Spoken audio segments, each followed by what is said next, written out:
वन्दे ब्रह्मपुराधिपं श्रीसहजानन्दं च मूलाक्षरम् श्रेयस्कारणसद्गुणैकनिलयम् श्रीप्रागजिह्वावत ब्रह्मोपासनधारकं गुरुहरिं यज्ञं तथा योगिनं प्रीत्येवं प्रमुखं महन्तमनिशम् श्रीजीस्वरूपं मुदा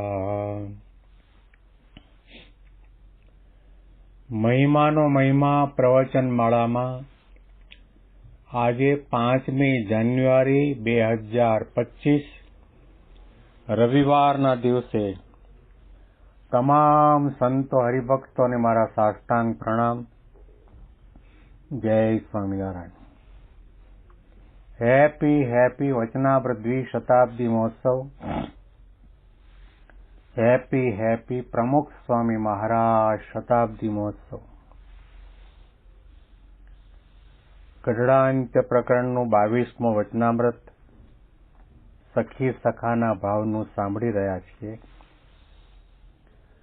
આ વચનામૃતના અંતિમ ભાગમાં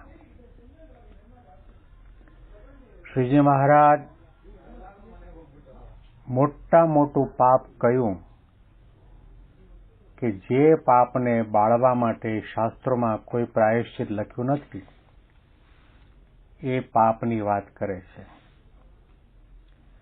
અને સર્વ પાપમાંથી મોટું પાપ એ છે જે ભગવાન અને ભગવાનના ભક્તન વિશે દોષબુદ્ધિ થાય અને તે દોષબુદ્ધિ કરીને ભગવાન અને ભગવાનના ભક્ત સંગાથે વૈર બંધાઈ જાય માટે ખોટી ગૌહત્યા કરી હોય તથા મદ્યમાંસનું ભક્ષણ કર્યું હોય તથા અસંખ્ય ગુરુ સ્ત્રીનો સંગ કર્યો હોય, તે પાપ થકી તો કોઈ કાળે છૂટકો થાય, પણ ભગવાન અને ભગવાનના ભક્તનો જે દ્રોહી તેનો તો કોઈ કાળે એ પાપ થકી છૂટકો ન થાય.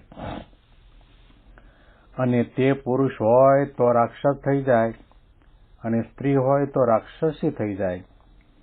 પછી તે કોઈ જન્મમાં અસુર મટીને ભગવાનનો ભક્ત થતો નથી. અને જેણે ભગવાનના ભક્તનો દ્રોહ આદર્યો હોય અને પરિપક્વ દ્રોહ બુદ્ધિ થઈ હોય તેને તો કોઈ યોગ્ય કરીને દ્રોહ બુદ્ધિ ટળે નહીં.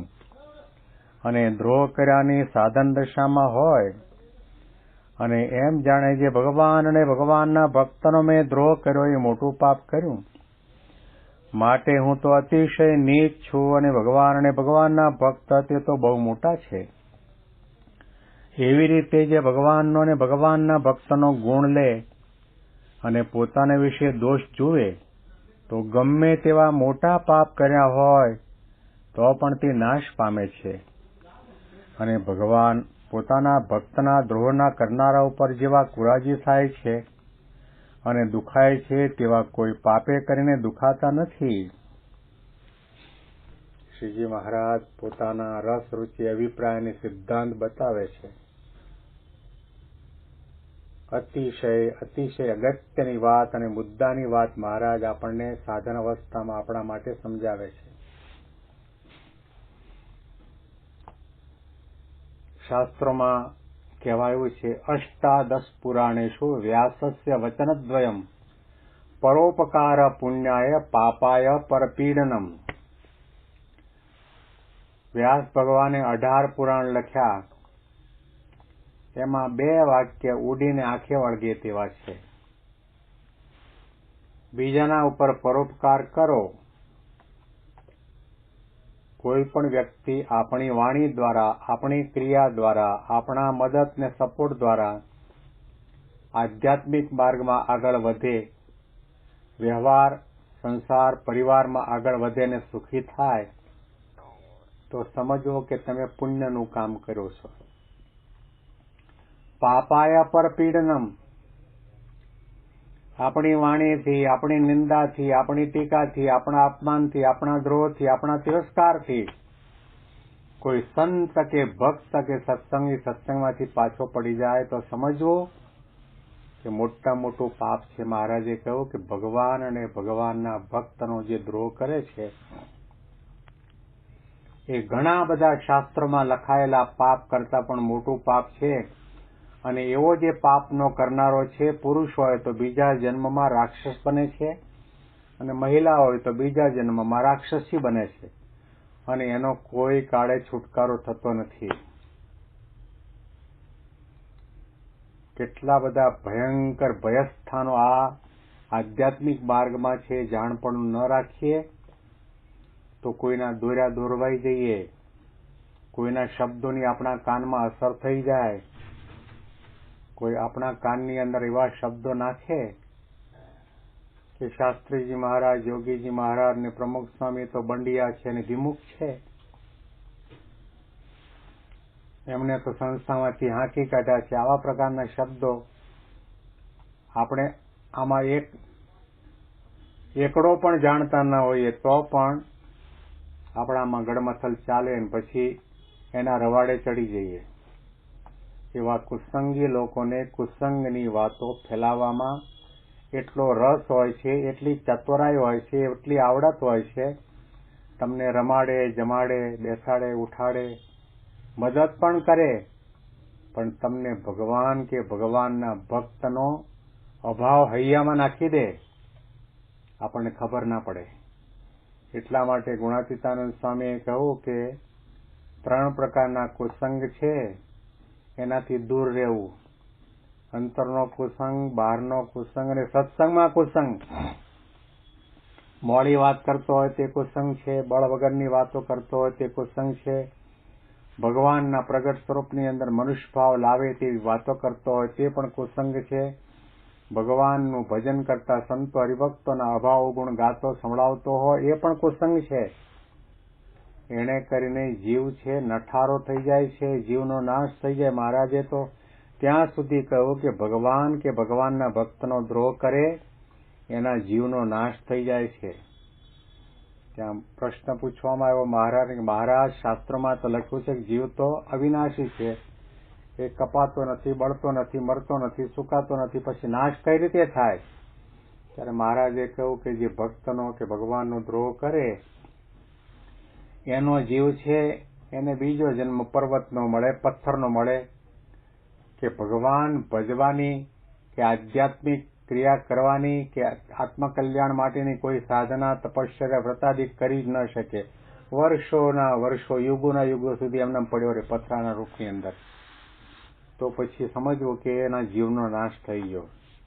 તો શ્રીજી મહારાજે આપણને બહુ જાણપણું સારું આપ્યું છે. થાય તો 2 માળા કરવી, પરંતુ કોઈના અભાવ અવગુણ નિંદા ટીકા ટિપ્પણમાં પડવું નહીં. એમાં આપણો જીવનો નાશ થઈ જાય છે, ભગવાન અને સંત કુરાજી થાય છે. શ્રીજી મહારાજના આ શબ્દોને ધારવા વિચારવાની જરૂર છે. મહારાજે કહ્યું કે આવી રીતે જે ભગવાનના ભક્તનો દ્રોહ કરનારો છે એના ઉપર જેવા ભગવાન કુરાજી થાય છે, દુખાય છે, એવા કોઈ પાપે કરીને દુખાતા નથી. લો, આપણે આપણા હાથમાં સોય લાવી અથવા તો સ્ટેપલ પિન લઈ અને આપણા ગુરુ હરિના પગમાં કે આંગળીમાં આપણે સોય મારીએ અને લોહી પણ નીકળે તો એ પાપ તો કરવું જ કહેવાય. એનાથી અમને દુઃખ પણ થાય, પણ એના કરતા પણ વધારે મોટું પાપ કોઈ પણ હોય તો અક્ષર પુરુષોત્તમ મહારાજનું ભજન કરવાવાળા સંતો હરિભક્તોનો અભાવ ગુણ લઈએ મોટું પાપ છે. અને એનાથી ભગવાન અને સંત કુરાજી થાય છે. એવા અવગુણ ગાતો હોય, અવગુણ લેતો હોય, દ્રોહ કરતો હોય, નિંદા ટીકા ટિપ્પણ કરતો હોય, મહારાજ કે અમને દીઠો ગમતો નથી. ભલે ને ઢોલિયાનો પાયો પકડીને અમારી બાજુમાં બેઠો હોય તો સમજવું કે લાખો ને કરોડો માઇલ દૂર છે, એ અમારી નજરમાં છે જ નહીં. થાથા થાબડા જેવો હોય પણ ભગવાન અને ભગવાનના ભક્તના સંતોના ગુણગાન ગાતો હોય અને કંઈ કામ ધંધો સેવા ચાકરી કંઈ કરતો ન હોય તો પણ ગુણાતીતાનંદ સ્વામીએ માવા ભગતનો મહિમા ગાયો કે હાવ સૂતા રહેતા હતા, બેઠા રહેતા હતા, પણ સૌનો ગુણ લેતા હતા અને ગુણ ગાતા હતા તો સ્વામી એના પર રાજી છે.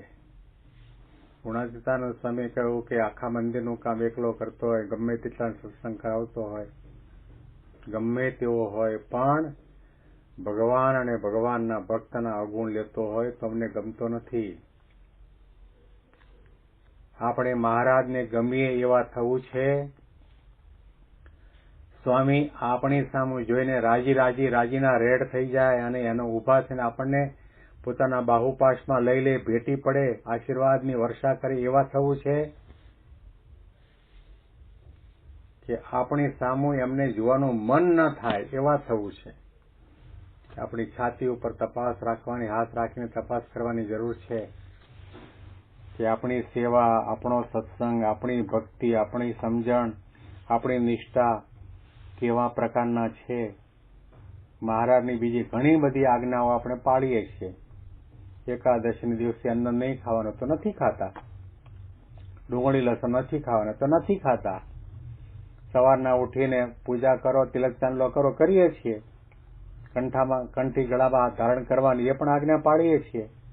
ગાળ્યા વગરનું પાણી પણ પીતા નથી, આજ્ઞા પાળીએ છીએ. પણ આ આજ્ઞા પાળીએ છીએ કદાચ અગાલિતમ ન પાતવ્યમ પાનીયમ ચ પયસ્તથા સ્નાનાદિ નૈવ કર્તવ્યમ સૂક્ષ્મ જંતુ મયાંબસા. ગાળ્યા વગરનું પાણી તમે ભૂલમાં પી લીધો તો તમારું અકલ્યાણ નહીં થાય. આજ્ઞા લોપી છે, જરૂર છે, પણ એને કરીને મહારાજનો અને સ્વામીનો કુરાજીપો નહીં થાય. પણ ભગવાનના ભક્તનો જો અવગુણ ગાયો, સાંભળ્યો, લખ્યો, વાંચ્યો, વિચાર્યો તો ભગવાન અને સંત આપણા સામું જોવા માટે તૈયાર નથી અને એમ જ થાય કે અહીંથી ભાગે તો સારું. આ પાપ અહીંયા ક્યાં આવ્યું? દરેકના ગુણગાન ગાવા, મહારાજના શબ્દોને યાદ કરો. ભલે મારી અંગત સેવા કરતો ન હોય પણ ભગવાનના ભક્ત હરિભક્તના ગુણ કહેતો હોય તો અમે માનીએ છીએ કે અમારી અંગત સેવા કરે છે. મહંત સ્વામી કહે છે રોયલ્ટી ખાઓ ને, વ્યાજનું વ્યાજ આપણને મળ્યા કરે, મહારાજનો અને સંતનો રાજીપો મળ્યા કરે. આ અતિ અગત્યનો જે મુદ્દો છે એના ઉપર ફોકસ આપવાની જરૂર છે. આના અનુસંધાનમાં વિશેષ વાતો આપણે આવતીકાલે સાંભળીશું. તમામ સંતો હરિભક્તોને મારા સાષ્ટાંગ પ્રણામ. જય સ્વામિનારાયણ.